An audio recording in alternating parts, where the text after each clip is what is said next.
ऐसा देश है जहाँ की महंगाई, बेरोजगारी या शिक्षा जैसे कई ऐसी समस्याएं हैं जिस पे की बात होनी चाहिए, लेकिन यहाँ के जो पॉलिसी मेकर्स हैं, जो पॉलिटिशियंस हैं, उनको इन सारी बातों की बजाय उन्हें इस बात पे ध्यान देना होता है कि किस धर्म और किस जाति के बीच झगड़ा लगवाएं और महिलाओं को लेकर के खास करके क्या टिप्पणी कर दे ताकि हम चर्चा में बने रहें।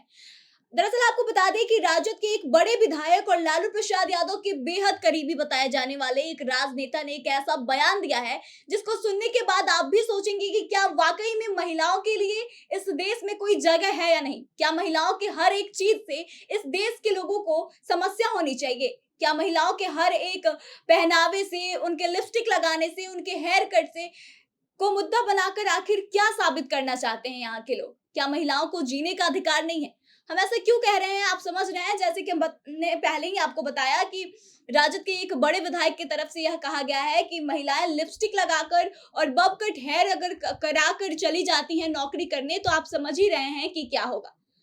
तो ऐसे में हम मेरा सवाल आपसे है, पहले आप बताइएगा कि क्या वाकई में महिलाओं की लिपस्टिक लगाने से और उनके छोटे-छोटे हेयर कट लेने से या फिर उनके ड्रेसिंग सेंस से उनकी नौकरी पे कुछ खास असर पड़ने वाला है क्या?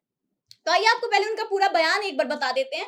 लेकिन उससे पहले नमस्कार, आप देख रहे हैं द बिहार प्रोजेक्ट और मैं हूं आपके साथ आत्मजा। दरअसल आपको बता दें कि सदन में महिला आरक्षण बिल को पास कर दिया गया है और इसको लेकर के काफी सारा विवाद भी हुआ।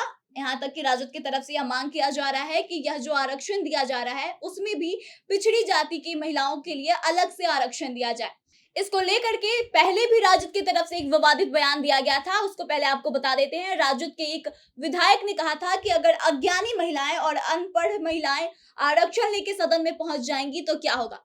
तो एक बात पूछना चाहती हूँ कि राजद के विधायक कह रहे हैं कि अज्ञानी और अनपढ़ महिलाएं अगर सदन में पहुंच जाएंगी तो क्या होगा।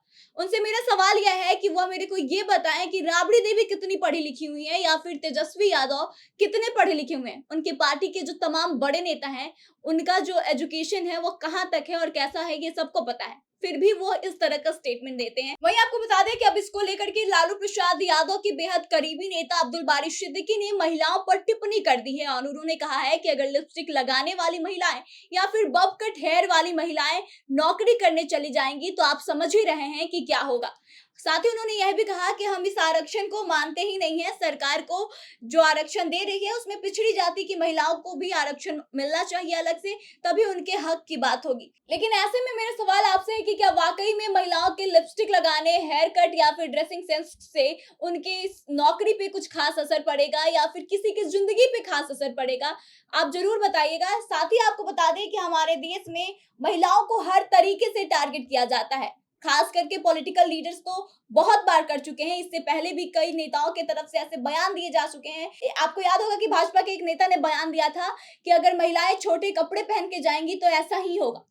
इस तरह के बयान अगर पॉलिसी मेकर्स देते हैं तो आप सोच सकते हैं कि इस देश की स्थिति क्या है। वैसे भी हमारा देश ऐसा है जहाँ की महिलाओं के हर काम को लेकर के लोगों को आपत्ति हो जाती है, चाहे महिलाओं का ड्रेसिंग सेंस हो, उनका हेयर कट हो या फिर लिपस्टिक वो लगाएं, यहाँ तक कि महिलाएं कैसे बैठेंगी और कहाँ कब कैसे बोलेंगी, कितना हंसेंगी, उसका भी पैरामीटर हमारी सोसाइटी में सेट करके रखा गया है। अगर कोई महिला ज्यादा हंस देती है तो उसको जज किया जाता है। अगर कोई महिला किसी लड़के से ज्यादा बात करने लगती है, फ्रेंडली हो जाती है, तो उसको लेकर भी उसके कैरेक्टर पे सवाल उठा दिया जाता है।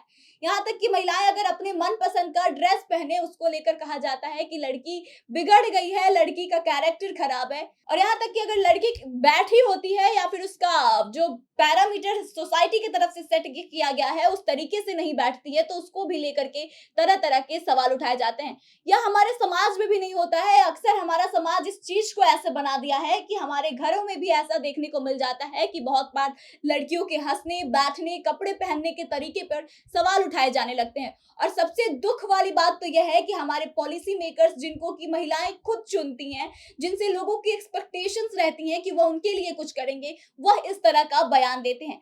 तो बाकी आप समझ रहे हैं कि पूरा मामला क्या है। तो इस पर आप अपनी राय जरूर दें और आगे की तमाम खबरों के लिए बने रहे हमारे साथ। देखते रहें द बिहार प्रोजेक्ट।